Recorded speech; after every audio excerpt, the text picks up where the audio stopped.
فواد چوہدری صاحب نے بڑی امپورٹنٹ بات کی، اشارہ تنی کہ ہمیں ابھی تک ایک چیز یہ نہیں معلوم کہ اسٹیبلشمنٹ کہاں کھڑی ہے. مطلب still waiting for the signal. I'm sure they know very well کہ اسٹیبلشمنٹ کہاں کھڑی ہے. فواد صاحب کو تو بہت اچھی طرح پتا ہے.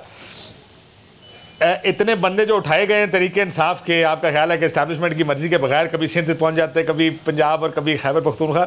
سو یہ بات کہنا ان کا کہ ان کو پتہ نہیں کہ کہاں کھڑی ہے، بڑی تھوڑی زیادتی والی بات ہے. اچھا، کچھ دن پہلے خان صاحب سے بھی ہماری ملاقات ہوئی، آف دا ریکارڈ تھی، تو میں لارجر سینس آپ کو بتا دیتا ہوں، یہ تو میں اسپیسیفکس میں نہیں جاؤں گا. تو اس بریفنگ میں جو بھی کہہ لیں، اس کو 10-12 صحافیوں کو بلایا گیا تھا. تو پیغام یا بہت سے لوگوں کا خیال یہ تھا کہ سر اسٹیبلشمنٹ آپ کے بڑے خلاف ہے، آپ کو کچھ کرنا پڑے گا، کوئی سی بی ایمز بھی کرنے پڑیں گے. وہ آج وڈائچ صاحب نے اس کا ذکر بھی کر دیا میرے پروگرام میں ہی چونکہ، تو اس لیے میں آپ کو بتا دیتا ہوں کہ جی آپ کو کچھ سی بی ایمز کرنے پڑیں گے ورنہ وہ بہت خلاف میں آپ کے. سو یہ بات ساروں کو پتا تھی جو ادھر گئے تھے. ساروں کا مشورہ بھی اس وقت 1-2 لوگوں کا انہوں نے نام بھی لے کے کہا کہ مشورہ بھی یہی تھا کہ سر کچھ کرو ورنہ they are not happy with you. Kashif جب آپ اتنے سارے لوگ جرنلسٹ وہاں پہ گئے اور سب نے یہی سوال کیا، تو پھر وہ یہ تو نہیں سمجھے کہ شاید انڈائریکٹلی وہیں سے میسیجنگ کروائی جا رہی ہے کہ جی معاملات بہتر کریں ہم سے؟ وہ ایک بندے دے بارے چ انہوں نے خان صاحب نے ٹھٹھا بھی لایا کہ 2 سیکنڈ تاڈے بھی میں بعد دس جائیں گا نا انہوں نے. تو انہوں نے یہی کہا کہ آپ وہاں سے پیغام لے کے یا وہاں جا کے میرا پیغام وہاں لے جائیں. اور پھر ہر تھوڑی دیر بعد وہ کہیں سر میں نے یہ نہیں کہا. تو پرابلم یہ ہے کہ وہ ان کا خان صاحب کو سمجھ تو آ گئی کہ جو اگر اتنے سارے لوگ ایک ہی بات کر رہے ہیں تو انہیں پتا تھا اس کا. انہوں نے کہا پیغام شغام بھیجے گئے. بہرحال وہ خان صاحب کو پتا ہے کہ حالات خراب ہے اور فواد صاحب کو بھی پتا ہے کہ حالات خراب ہے. تعلقات اتنے اچھے نہیں. اور پرابلم یہ کہ ٹرسٹ ڈیفیسٹ اتنا ہے کہ ویٹنگ فار سگنل. نہیں میرا خیال ہے ٹرسٹ ڈیفیسٹ بہت ہے. اچھا، یہ بعد میں کل بڑے سینئر ایک مسلم لیگ تحریک انصاف کے لیڈر سے بات کر رہا تھا.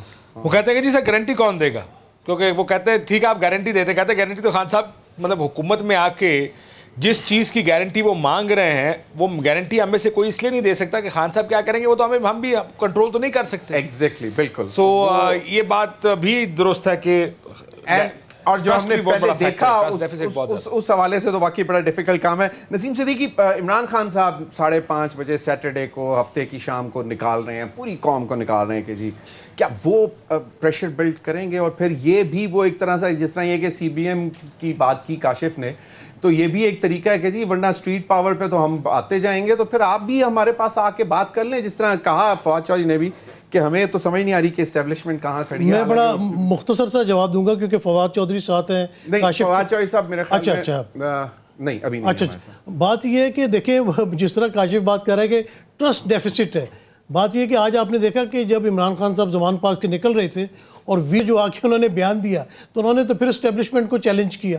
وہ اس کا مطلب ہے کہ وہ بیک فٹ پہ جانے کے لیے تیار نہیں ہے، وہ لڑنے پہ تیار ہے. جس طرح بھی یہ ٹانگ خراب ہے، طبیعت ٹھیک نہیں ہے لیکن ہی از فائٹنگ. تو میسج یہی دیا کہ وہ جو اسٹانس پہ کھڑے ہیں وہ اسی پہ کھڑے رہیں گے، اور پبلک بھی ان کے ساتھ اسی وجہ سے زیادہ ہے کہ وہ اپنے اسٹانس پہ کھڑے ہیں، جو بات کہہ رہے ہیں اس پہ عمل کر رہے ہیں. That can be an advantage C B Ms کے لیے کہ جی دیکھ میرے ساتھ تو قوم کھڑی ہے اور ہم سن چکے ہیں اسٹیبلشمنٹ کی طرف سے کہ جی قوم جو ہے ہماری بھی جب بھی ملاقات ہوئی بات یہ ہے کہ دیکھیں پاکستان میں آپ نے اگر پارلیمانی پولیٹکس کرنی ہے، وزیر اعظم بن کے چلنا ہے، آپ کو اسٹیبلشمنٹ کے ساتھ چلنا پڑے گا نا. یہ تو نہیں ہو سکتا کہ آپ اسٹیبلشمنٹ کے بالکل خلاف ہو جائے. نہیں چل سکتے آپ نہیں چل سکتے. کچھ نہ کچھ بیٹھنا پڑے گا، کچھ لے اور دے والی باتیں کرنی پڑیں گی. ادروائز جس طرح کاشف نے پہلے بتایا کہ اسٹیبلشمنٹ ان کے ساتھ ہے، الیکشن کمیشن ان کے ساتھ ہے، حکومت ٹوٹل ان کے ہاتھ میں. اوپنلی تو نہیں ہے. کاشف نے جو مطلب if I'm right، کاشف نے یہ کہا تھا کہ کیونکہ آرٹیکل 245 کے تحت فوج سے مدد مانگنی ہے، ان کی ضرورت ہے، تو وہ تو انکار کر رہے ہیں. وہ تو کہہ رہے ہیں ہمارے پاس سیکیورٹی کھلے کی بات کریں. ایک جملہ بولوں گا، کر سکتے ہیں کہ وہ سائیڈنگ ود نہیں. اس کی بہت بڑی مثال ہے کہ جس طرح چودھری شجاعت اور پرویز الہی کے گھر کا دروازہ توڑا گیا اور چیف منسٹر کو اس کا علم نہیں ہے، تو اس سے بڑا ثبوت اور کیا ہو سکتا ہے؟ ویسے یہ بھی ایک اٹس اے $1 million کویسچن کہ ان کو علم نہیں ہے، کیونکہ اگر آپ کا آئی جی یا جو اینٹی کرپشن اسٹیبلشمنٹ کا جو ہے وہ سارے مدینہ میں تھے اس وقت، عمرے پہ گئے ہوئے تھے. اتنا بھی پاسبل نہیں ہے.